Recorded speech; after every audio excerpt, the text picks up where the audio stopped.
Hi hello guys, welcome back to Aadya colourful. ನಾನು Suma. Friends, ಇವತ್ತಿನ ವಿಡಿಯೋದಲ್ಲಿ ಒಂದು ಇನ್ಸ್ಟೆಂಟ್ ಬ್ರೇಕ್ಫಾಸ್ಟ್ ರೆಸಿಪಿನ ನಿಮ್ಮ ಜೊತೆ ಶೇರ್ ಮಾಡ್ಕೊಳ್ತೇನೆ. ತುಂಬಾ ರುಚಿಯಾಗಿ ಮೃದುವಾಗಿ ನೀವು ದಿಢೀರಾಗಿ ಒಂದು 15 ನಿಮಿಷದಲ್ಲಿ ನೀವು ಇಡ್ಲಿಯನ್ನು ತಯಾರಿಸ್ಕೋಬೋದು. ಅದು ಅಕ್ಕಿ, ಅವಲಕ್ಕಿ, ಉದ್ದಿನಬೇಳೆ ಇಲ್ಲದೆ 15 ನಿಮಿಷದಲ್ಲಿ ದಿಢೀರ್ ಇಡ್ಲಿನ ತಯಾರಿಸುವಂತಹ ಒಂದು ವಿಧಾನವನ್ನು ಇವತ್ತಿನ ವಿಡಿಯೋದಲ್ಲಿ ತಿಳಿಸ್ಕೊಡ್ತಾ ಇದ್ದೀನಿ. ಸೊ ತುಂಬಾನೇ ಈಸಿಯಾಗಿ ಮಾಡುವಂಥ ಒಂದು ಇಡ್ಲಿ ರೆಸಿಪಿ. ಸೊ ಈ ಒಂದು ಇಡ್ಲಿಯನ್ನು ತಯಾರಿಸೋದಕ್ಕೆ ಮೊದಲನೇದಾಗಿ ನಾನು 1 ಕಪ್ ಆಗುವಷ್ಟು ಅಕ್ಕಿ ಹಿಟ್ಟನ್ನು ತಗೊಳ್ತಾ ಇದ್ದೀನಿ. ಹೌದು ಫ್ರೆಂಡ್ಸ್, ಖಂಡಿತವಾಗ್ಲೂ ಅಕ್ಕಿಯನ್ನು ತಗೊಂಡಿಲ್ಲ, ಅಕ್ಕಿ ಹಿಟ್ಟನ್ನು ತಗೊಂಡಿದ್ದೀನಿ. ಸೊ ತುಂಬಾನೇ ಈಸಿಯಾಗಿ ಮಾಡ್ಕೋಬೋದು. ಖಂಡಿತವಾಗ್ಲೂ ಒಂದ್ಸಲ ತಯಾರಿಸಿ ನೀವು ಕೂಡ ಮತ್ತೆ ಮತ್ತೆ ಇದೇ ಥರ ಇಡ್ಲಿಯನ್ನು ತಯಾರಿಸ್ಕೊಳ್ತೀರಾ. ಈಗ ನೋಡಿ, 1 ಕಪ್ಪು ಅಕ್ಕಿ ಹಿಟ್ಟನ್ನು ಒಂದು ಬೌಲಿಗೆ, ಮಿಕ್ಸಿಂಗ್ ಬೌಲಿಗೆ ಹಾಕೊಳ್ತಾ ಇದ್ದೀನಿ. ಸೊ ಈ ಬೌಲಿಗೆ ಹಾಕಿದ ನಂತರ ಅದೇ 1 ಕಪ್ಪಿನ ಅಳತೆಯಲ್ಲಿ ನಾನು ಅರ್ಧ ಕಪ್ ಆಗುವಷ್ಟು ರವೆಯನ್ನು ತಗೊಂಡಿದ್ದೀನಿ. ಸೊ ನೋಡ್ಬೋದು, ನಾವು ಉಪ್ಪಿಟ್ಟಿಗೆ ಉಪಯೋಗಿಸ್ತೀವಲ್ಲ ಆ ರವೆಗಿಂತ ಇನ್ನು ಸ್ವಲ್ಪ ಚಿಕ್ಕ ರವೆ, ಅಂದರೆ ಉಪ್ಪಿಟ್ಟಿಗೆ ಬಳಸುವಂತಹ ರವೆಯನ್ನು ತಗೊಳ್ತಾ ಇದ್ದೀನಿ ಇಲ್ಲಿ. ಸೊ ತುಂಬಾನೇ ದಪ್ಪ ರವೆ ಬೇಡ ನಮಗೆ. ನೋಡಿ, ಇಷ್ಟು ದಪ್ಪ ಇದ್ರೆ ಸಾಕು, ಜಾಸ್ತಿ ತೆಳ್ಳಗೂ ಕೂಡ ಬೇಡ. ಹಾಗೆ ನೀವು ಬೇಕು ಅಂತಂದ್ರೆ ಇದನ್ನ ನೋಡಿ, ಅರ್ಧ ಕಪ್ ಆಗೋಷ್ಟು ರವೆ ತಗೊಳ್ತಾ ಇದ್ದೀನಿ. ಬೇಕು ಅಂದರೆ ಇಡ್ಲಿ ರವೆ ಕೂಡ ತಗೊಳ್ಬೋದು ಫ್ರೆಂಡ್ಸ್. ಓಕೆ, ಸೊ ಇಲ್ಲಿ ನಾನು 1 ಕಪ್ ಅಳತೆಯಲ್ಲಿ ಅಕ್ಕಿ ಹಿಟ್ಟನ್ನು ತಗೊಳ್ತಾ ಇದ್ದೀನಿ. ಅದೇ ಕಪ್ಪಿನ ಅಳತೆಯಲ್ಲಿ ಅರ್ಧ ಕಪ್ ಆಗುವಷ್ಟು ರವೆಯನ್ನು ತಗೊಳ್ತಾ ಇದ್ದೀನಿ. ಅದೇ ಕಪ್ಪಿನ ಅಳತೆಯಲ್ಲಿ ಅರ್ಧ ಕಪ್ ಆಗುವಷ್ಟು ಮೊಸರು. ಇಷ್ಟನ್ನು ನೀಟಾಗಿ, ಮೊಸರು ಫಸ್ಟು ಚೆನ್ನಾಗಿ ಅದನ್ನು ಮಿಕ್ಸ್ ಮಾಡ್ಕೊಳ್ತಾ ಇದ್ದೀನಿ. ಇಷ್ಟನ್ನು ತಗೊಂಡ ನಂತರ ಈಗ ನಾವು ಮೊಸರು ಕೂಡ ಈ ಬೌಲಿಗೆ ಹಾಕ್ಕೊಳ್ಳೋಣ. ಫ್ರೆಂಡ್ಸ್, ನೀವು ಯಾರಾದರೂ ಫಸ್ಟ್ ಟೈಮ್ ನನ್ನ ಚಾನಲ್ಗೆ ವಿಸಿಟ್ ಮಾಡಿದರೆ ಪ್ಲೀಸ್ ನನ್ನ ಚಾನಲ್ನ ಸಬ್ಸ್ಕ್ರೈಬ್ ಮಾಡ್ಕೊಳ್ಳಿ, ಹಾಗೆ ಲೈಕ್ ಮಾಡಿ ಮತ್ತು ಹೆಚ್ಚೆಚ್ಚು ಶೇರ್ ಮಾಡಿ ಫ್ರೆಂಡ್ಸ್. ಓಕೆ, ಸೊ ಈಗ ಅಕ್ಕಿ ಹಿಟ್ಟು ಮತ್ತು ರವೆ ಹಾಗೆ ಮೊಸರು ಇಷ್ಟನ್ನು ಕೂಡ ಹಾಕ್ಕೊಂಡಿದ್ದೀನಿ. ನಂತರ ರುಚಿಗೆ ತಕ್ಕಷ್ಟು ಉಪ್ಪನ್ನು ಕೂಡ ಇವಾಗ ಸೇರಿಸ್ಕೊಳ್ಳೋಣ ಇದಕ್ಕೆ.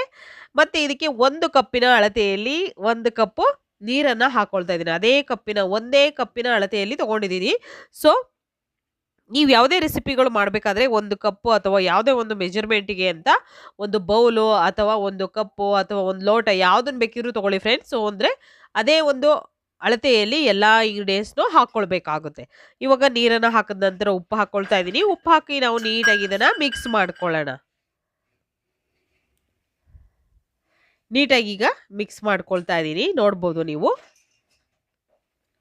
ಈ ರೀತಿಯಾಗಿ ಮಿಕ್ಸ್ ಮಾಡಿಕೊಂಡು ಸ್ವಲ್ಪನೂ ಗಂಟಿರಬಾರ್ದು, ಆ ರೀತಿಯಾಗಿ ನಾವು ಮಿಕ್ಸ್ ಮಾಡ್ಕೋಬೇಕು. ಖಂಡಿತವಾಗ್ಲೂ ನಾವು ಇಡ್ಲಿ ಮಾಡುವಂತಹ ಒಂದು ವಿಧಾನದಲ್ಲಿ ತುಂಬಾನೇ ಡಿಫ್ರೆನ್ಸ್ ಇರುತ್ತೆ. ಯಾಕೆಂದರೆ ಇಡ್ಲಿಯನ್ನು ಮಾಡಬೇಕು ಅಂತಂದರೆ ಅಕ್ಕಿ ಬೇಳೆ ಎಲ್ಲ ನೆನೆ ಹಾಕಿ ಮಾಡಬೇಕು. ಸೊ ಅದು ತುಂಬಾ ಪ್ರೊಸೀಜರ್ ಆಗುತ್ತೆ. ಅದನ್ನು ರುಬ್ಬಬೇಕು, ಮತ್ತು ರಾತ್ರಿ ಎಲ್ಲ ಅದನ್ನು ನೆನೆಯೋದಕ್ಕೆ ಬಿಡಬೇಕು, ನಂತರ ಇಡ್ಲಿಯನ್ನು ಮಾಡ್ಕೋಬೇಕು. ಈ ಥರ ಪ್ರೊಸೀಜರ್ ಇರುತ್ತೆ. ಆದರೆ ಇದು ಇನ್ಸ್ಟೆಂಟಾಗಿ ಮಾಡ್ಕೊಳ್ಳುವಂಥ ಒಂದು ಇಡ್ಲಿ ರೆಸಿಪಿ. ಈಗ ಸ್ವಲ್ಪನೂ ಗಂಟಿಲ್ಲದ ಹಾಗೆ ನಾನು ಚೆನ್ನಾಗಿ ಇದನ್ನು ಮಿಕ್ಸ್ ಮಾಡ್ಕೊಳ್ತಾ ಇದ್ದೀನಿ. ಮಿಕ್ಸ್ ಮಾಡಿ ಇದನ್ನು ಒಂದು ತಟ್ಟೆಯನ್ನು ನಾವು ಮುಚ್ಚಿ ಇಡೋಣ.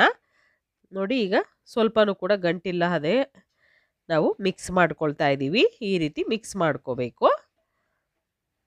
ಈಗ ಇದ್ರ ಮೇಲೆ ಒಂದು ಪ್ಲೇಟನ್ನು ಮುಚ್ಚೋಣ. ಸೊ ನೋಡಿ, ಹಿಟ್ಟು ಹೇಗಿದೆ ಅಂತ ನಾನು ನಿಮಗೆ ತೋರಿಸೋದಕ್ಕೆ ಅಂತ ಮಾಡ್ತಾ ಇದ್ದೀನಿ. ಹೇಗಿದೆ ನೋಡ್ಬೋದು ನೀವು, ಇಷ್ಟು ತೆಳ್ಳಗಿದೆ. ಸೊ ಇವಾಗ ಇದನ್ನು ನಾವು ಪ್ಲೇಟ್ ಮುಚ್ಚಿ ಒಂದು 10 ರಿಂದ 15 ನಿಮಿಷ ರೆಸ್ಟಿಗೆ ಇಡ್ಬೋದು. ಟೈಮ್ ಇದೆ ಅನ್ನೋದಾದರೆ ಒಂದು 30 ನಿಮಿಷ ರೆಸ್ಟಿಗೆ ಇಡಿ. ಸೊ ನಾನು ಟೈಮ್ ಇದೆ ಅಂತ 30 ನಿಮಿಷ ಬಿಟ್ಟಿದ್ದೀನಿ. ನೀವು ಇದ್ದರೆ 30 ನಿಮಿಷ ಇಡಿ ಫ್ರೆಂಡ್ಸ್, ಇಲ್ಲಾಂದರೆ 10 ರಿಂದ 15 ನಿಮಿಷ ನೀವು ರೆಸ್ಟಿಗೆ ಇಟ್ಟರೆ ಸಾಕಾಗುತ್ತೆ. ಓಕೆ, ಈಗ ನೋಡಿ 10-15 ನಿಮಿಷ ಆದ ನಂತರ ಈಗ ಚೆನ್ನಾಗಿ ಇದನ್ನು ಇನ್ನೊಂದು ಸಲ ನಾನು ಮಿಕ್ಸ್ ಮಾಡ್ಕೊಳ್ತಾ ಇದ್ದೀನಿ.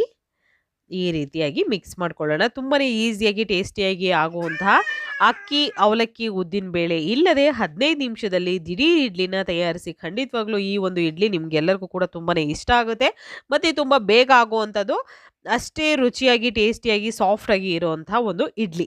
ಓಕೆ, ಹಿಟ್ಟು ನೋಡ್ಬೋದು ಎಷ್ಟು ಚೆನ್ನಾಗಿ ಆಗಿದೆ ಅಂತ. ಈಗ ಬೇಕು ಅಂದರೆ ಇದಕ್ಕೆ ಈನೋ ಪೌಡರ್ನ ನೀವು ಉಪಯೋಗಿಸ್ಕೋಬೋದು, ಅಥವಾ ಬೇಡ ಅನ್ನೋದಾದರೆ ನೀವು ಅಡುಗೆ ಸೋಡಾ ಕೂಡ ಹಾಕ್ಕೊಳ್ಬೋದು ಫ್ರೆಂಡ್ಸ್. ಓಕೆ, ನಾನಿಲ್ಲಿ ಸ್ವಲ್ಪ ಈನೋವನ್ನು ಹಾಕ್ಕೊಂಡಿದ್ದೀನಿ. ಒಂದು 1/4 ಟೀ ಸ್ಪೂನ್ ಆಗುವಷ್ಟು ಈನೋ ಹಾಕ್ಕೊಂಡಿದ್ದೀನಿ. ಇದಕ್ಕೆ ಸ್ವಲ್ಪ ನೀರನ್ನು ಹಾಕ್ಕೊಂಡ ನಂತರ ಮಿಕ್ಸ್ ಮಾಡ್ಕೊಳ್ತಾ ಇದ್ದೀನಿ. ನೀಟಾಗಿ ಇವಾಗ ಮಿಕ್ಸ್ ಮಾಡ್ಕೊಳ್ಳೋಣ. ಹಿಟ್ಟು ಈಗ ರೆಡಿಯಾಗಿದೆ. ನಾನು ಸ್ಟ್ಯಾಂಡ್ ತಗೊಂಡಿದ್ದೀನಿ. ಸೊ ಇದಕ್ಕೆ ಸ್ವಲ್ಪ ಎಣ್ಣೆಯನ್ನು ಗ್ರೀಸ್ ಮಾಡ್ಕೊಳ್ಳೋಣ. ಇವಾಗ ನಾನು ಎಣ್ಣೆ ಗ್ರೀಸ್ ಮಾಡ್ಕೊಳ್ತಾ ಇದ್ದೀನಿ. ನೋಡ್ಬೋದು, ಈ ರೀತಿ ಮಾಡ್ಕೊಳ್ಳೋಣ. ಸೊ ಬೇಕು ಅಂದರೆ ಇದೇ ಗುಂಡು ಇಡ್ಲಿ ಕೂಡ ಮಾಡ್ಕೋಬೋದು, ಇಲ್ಲಾಂದರೆ ಇದೇ ಇಡ್ಲಿ ಒಂದು ಸರಿಯನ್ನು ನೀವು ತಟ್ಟೆ ಇಡ್ಲಿಗೆ ಕೂಡ ಮಾಡ್ಕೋಬೋದು ಫ್ರೆಂಡ್ಸ್. ತುಂಬಾ ಚೆನ್ನಾಗಿ ಬರುತ್ತೆ ಅದು ಕೂಡ. ಸೊ ಇವಾಗ ಈ ರೀತಿ ನಾನು ಎಣ್ಣೆ ಎಲ್ಲ ಹಚ್ಚಿಟ್ಟಿದ್ದೀನಿ. ಇವಾಗ ನಾವು ಇಡ್ಲಿ ಒಂದು ಸರಿಯನ್ನು ಇದಕ್ಕೆ ಹಾಕ್ಕೊಳ್ಳೋಣ. ಸೊ ಈ ರೀತಿಯಾಗಿ ನಾನು ಈಗ ಹಾಕ್ಕೊಳ್ತಿದ್ದೀನಿ. ಸೊ ಖಂಡಿತವಾಗ್ಲೂ ಇಡ್ಲಿ ಅಂತೂ ಪರ್ಫೆಕ್ಟಾಗಿ ಬರುತ್ತೆ. ಖಂಡಿತ ನೀವು ಕೂಡ ಮನೆಯಲ್ಲಿ ಒಂದ್ಸಲ ತಯಾರಿಸಿ ತಪ್ಪದೆ ಹೇಗೆ ಬಂತು ಅಂತ ಕಾಮೆಂಟ್ ಸೆಕ್ಷನಲ್ಲಿ ತಿಳಿಸಿ ಫ್ರೆಂಡ್ಸ್. ಓಕೆ, ತುಂಬಾ ಈಸಿಯಾಗಿರುವಂಥ ಟೇಸ್ಟಿಯಾಗಿರುವಂಥ ಒಂದು idli recipe, instant breakfast recipe ಅಂತ ಹೇಳ್ಬೋದು. ಹಾಗೆ ನನ್ನ ಚಾನಲಲ್ಲಿ ತುಂಬಾ ಇನ್ಸ್ಟೆಂಟಾಗಿ ಮಾಡ್ಕೊಳ್ಳೋಂತಹ ಸ್ನ್ಯಾಕ್ಸ್ ರೆಸಿಪಿಗಳನ್ನು ನಾನು ಶೇರ್ ಮಾಡಿದ್ದೀನಿ. ದಯವಿಟ್ಟು ನೋಡಿ, ವಿಡಿಯೋಗಳು ಇಷ್ಟ ಆದರೆ ನೀವು ಕೂಡ ಸಬ್ಸ್ಕ್ರೈಬ್ ಮಾಡ್ಕೊಂಡು ವಿಡಿಯೋನ ನೋಡಿ ಮತ್ತು ಚಾನಲ್ನ ಸಬ್ಸ್ಕ್ರೈಬ್ ಮಾಡ್ಕೊಳ್ಳಿ. ಹಾಗೆ ಆದಷ್ಟು ನನ್ನ ವಿಡಿಯೋಗಳನ್ನು ಶೇರ್ ಮಾಡಿ ಫ್ರೆಂಡ್ಸ್. ಓಕೆ, ಸೊ ನೋಡ್ತೀರಾ, ನಿಮ್ಮ ಹಾಗೆ ಬೇರೆಯವ್ರಿಗೂ ಕೂಡ ನನ್ನ ರೆಸಿಪಿಗಳನ್ನು ನೋಡಬೇಕು ಅಂತ ಆಸೆ ಇರುತ್ತೆ, ಬಟ್ ಕೆಲವ್ರಿಗೆ ಸಿಕ್ಕಿರಲ್ಲ.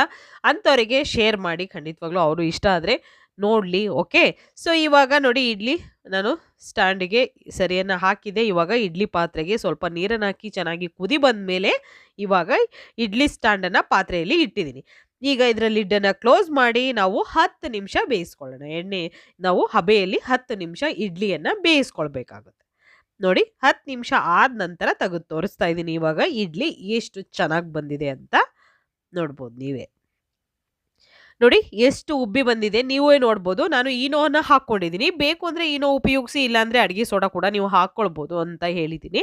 ಓಕೆ, ಸೊ ಇವಾಗ ಇಡ್ಲಿ ಸ್ವಲ್ಪ ಬಿಸಿನೇ ಇದೆ. ನಾನು ಇವಾಗ ತೆಗೆದು ತೋರಿಸ್ತೀನಿ ನಿಮಗೆ ಎಷ್ಟು ಸಾಫ್ಟಾಗಿ ಬಂದಿದೆ ಅಂತ. ಇನ್ಸ್ಟೆಂಟಾಗಿ ಮಾಡ್ಕೊಳ್ಳುವಂತಹ ಒಂದು ಬ್ರೇಕ್ಫಾಸ್ಟ್ ಇದು. ರವಾ ಇಡ್ಲಿ ಅಂತಲೂ ಹೇಳ್ಬೋದು. ಅಕ್ಕಿ ಹಿಟ್ಟಿಂದ ಮಾಡಿರುವಂತಹ ಒಂದು ರುಚಿಯಾಗಿರುವಂತಹ ಡಿಫ್ರೆಂಟ್ ಮೆಥಡಲ್ಲಿ ಮಾಡಿರುವಂತಹ ಒಂದು ಇಡ್ಲಿ. ಸೊ ಅಕ್ಕಿ ಹಿಟ್ಟಲ್ಲಿ ಯಾರೆಲ್ಲ ಇಡ್ಲಿಯನ್ನು ಮಾಡಿದ್ದೀರಾ ಖಂಡಿತ ಕಾಮೆಂಟ್ ಸೆಕ್ಷನಲ್ಲಿ ತಿಳಿಸಿ. ಮಾಡ್ದಲ್ಲೇ ಇರೋರು ಖಂಡಿತ ಈ ವಿಡಿಯೋನ ನೋಡಿ ಒಂದ್ಸಲ ತಯಾರಿಸಿ, ಆಗ ಅದರ ಟೇಸ್ಟು ನಿಮಗೆ ತಿಳಿಯುತ್ತೆ. ಸೊ ನೋಡ್ಬೋದು, ಈ ರೀತಿಯಾಗಿ ಇಡ್ಲಿಯನ್ನು ನಾನು ಒಂದೊಂದಾಗಿ ತೆಗೆದಿಟ್ಕೊಳ್ತಿದ್ದೀನಿ. ಈಗ ರುಚಿಯಾಗಿರುವಂತಹ, ಶುಚಿಯಾಗಿರುವಂತಹ, ಹೆಲ್ತಿಯಾಗಿರುವಂತಹ ಒಂದು ಇಡ್ಲಿಯನ್ನು ಒಂದು ತಟ್ಟೆಗೆ ಸರ್ವ್ ಮಾಡ್ಕೊಳ್ತಿದ್ದೀನಿ. ತುಂಬಾ ಈಸಿಯಾಗಿ ಟೇಸ್ಟಿಯಾಗಿ ನೀವು ಸಾಗು ಅಥವಾ ಚಟ್ನಿ ಜೊತೆ ಈ ಇಡ್ಲಿಯನ್ನು ಸರ್ವ್ ಮಾಡ್ಬೋದು. ಸೊ ಇವತ್ತಿನ ಇನ್ಸ್ಟೆಂಟ್ ಇಡ್ಲಿ ರೆಸಿಪಿ ನಿಮಗೆ ಇಷ್ಟ ಆಗಿದ್ರೆ ಚಾನಲ್ನ ಸಬ್ಸ್ಕ್ರೈಬ್ ಮಾಡ್ಕೊಳ್ಳಿ ಫ್ರೆಂಡ್ಸ್. ಹಾಗೆ ಲೈಕ್ ಮಾಡಿ ಮತ್ತು ಹೆಚ್ಚೆಚ್ಚು ಶೇರ್ ಮಾಡಿ.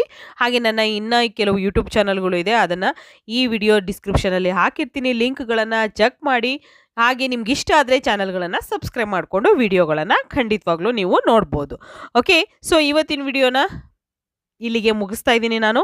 ಮತ್ತೆ ಇನ್ನೊಂದು ಹೊಸ ವಿಡಿಯೋ ಜೊತೆ ಬರ್ತೀನಿ ಫ್ರೆಂಡ್ಸ್. ಅಲ್ಲಿವರೆಗೂ take care, bye, see you.